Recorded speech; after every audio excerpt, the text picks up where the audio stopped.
Dan pemirsa, untuk mengetahui informasi terkini berkaitan dengan banjir bandang dan longsor yang terjadi di wilayah Pekalongan, sudah terhubung bersama kami Kapolres Pekalongan, Doni Prakoso. Selamat sore. Pak Doni, bisa Anda informasikan temuan terakhir dari pihak kepolisian dan juga petugas setempat di sana berkaitan dengan longsor yang cukup parah yang terjadi di wilayah Pekalongan seperti apa, Pak Doni? Baik, Pak. Jadi untuk di wilayah Kabupaten Pekalongan yang terdampak cukup parah itu adalah di Kecamatan Petung Kriono, di mana di beberapa titik mengalami longsor dan yang titik yang paling parah itu ada di Desa Kasimpar, di mana Desa Kasimpar terdapat korban jiwa. Dan baru saja tadi ada satu orang yang berhasil dievakuasi dalam kondisi hidup walaupun luka berat, demikian.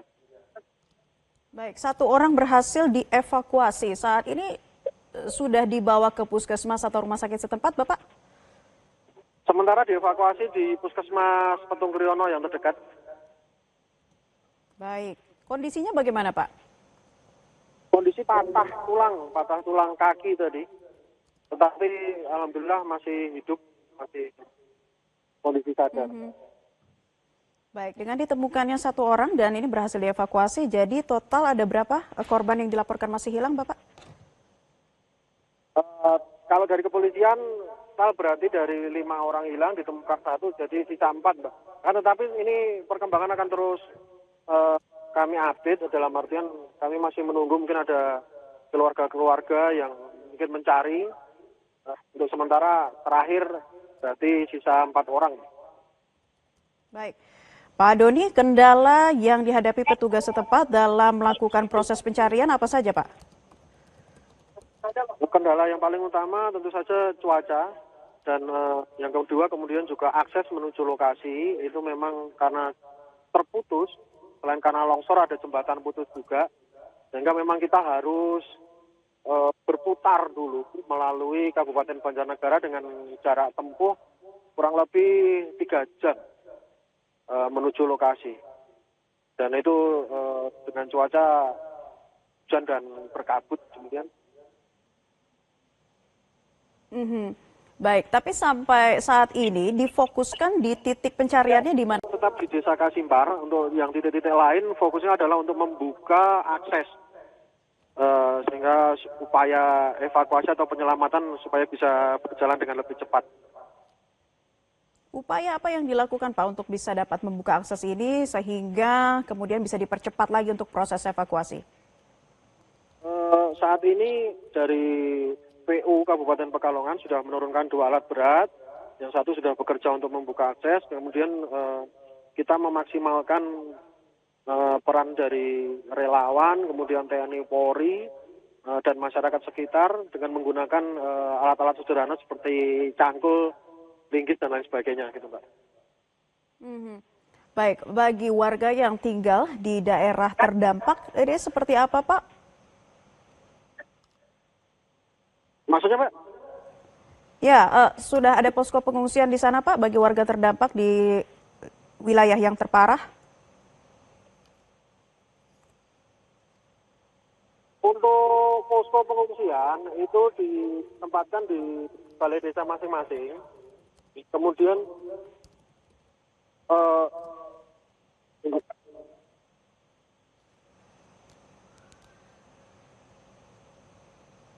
dan juga ini kita di puskesmas ataupun di kecamatan, Mbak, untuk posko-posko pengungsian. Ada berapa warga yang mengungsi, Pak, di titik-titik posko pengungsian yang sudah ditentukan?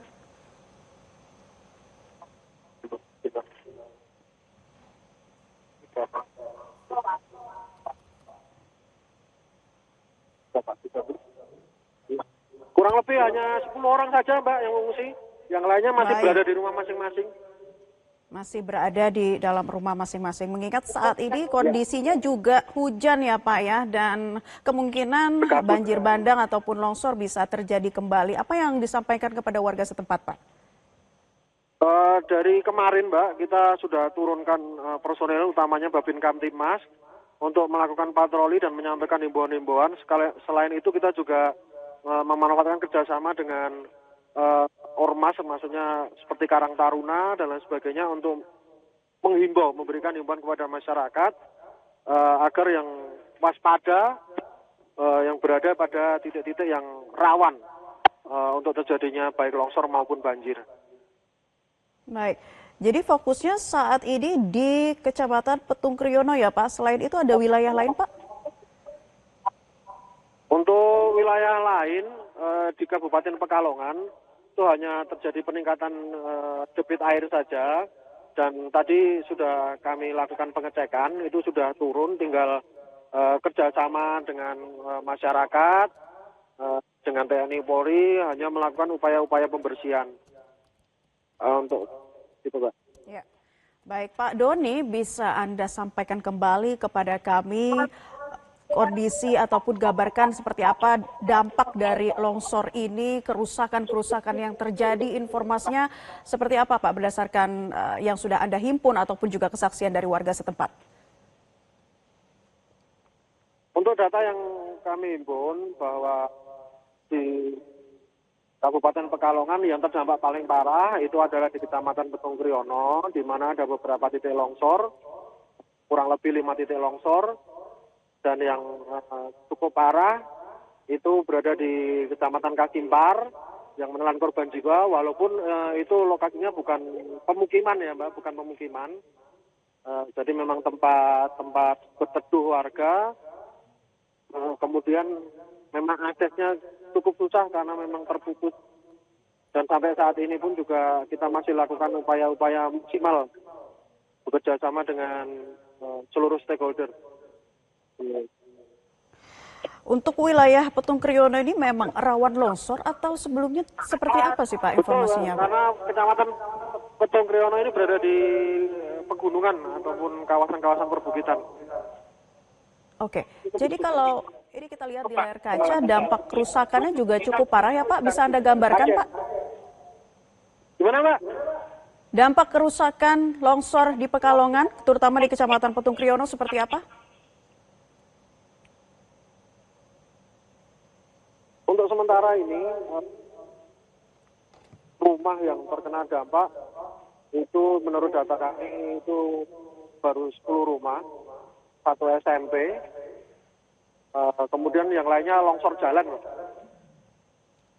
Baik, ada berapa rumah Pak yang terdampak Pak, yang hanyut akibat longsor? 10 rumah, Pak. 10 rumah saja yang terdampak. 10 rumah ya Pak ya. Infrastruktur jembatan juga ada yang terdampak kah? Ada yang putus Mbak, melalui dari akses dari Doro menuju ke Petung Kriono, tempatnya jembatan Kaliwelo itu terputus, jembatan Tembelan Kaliwelo. Baik, ini penghubung desa mana nih Pak? Ngadirejo Ketelengkah atau antara Kecamatan Doro menuju ke Kecamatan Petung Kriono.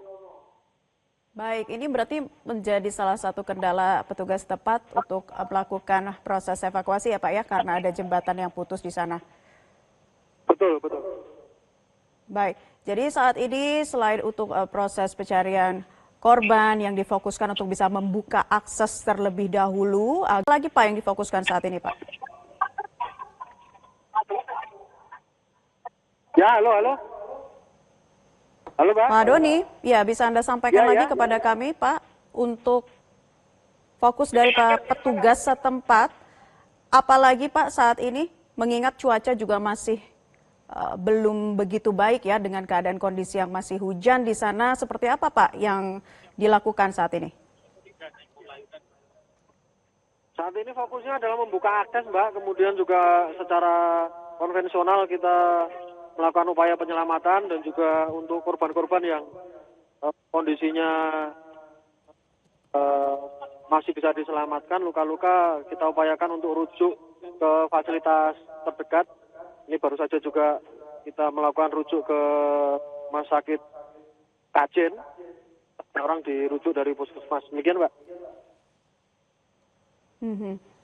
Baik, nanti kita akan tunggu seperti apa upaya-upaya yang dilakukan tentunya untuk dapat membuka akses dari petugas gabungan di sana untuk bisa segera melakukan proses evakuasi untuk menemukan korban yang hilang. Update informasi terkini, 1 orang berhasil dievakuasi di Kecamatan Petung Kriyono dan sudah dibawa ke puskesmas terdekat. Terima kasih untuk informasinya Kapolres Pekalongan, Doni Prakoso sudah bergabung bersama kami di kesempatan Breaking News Metro TV dan selamat bertugas kembali.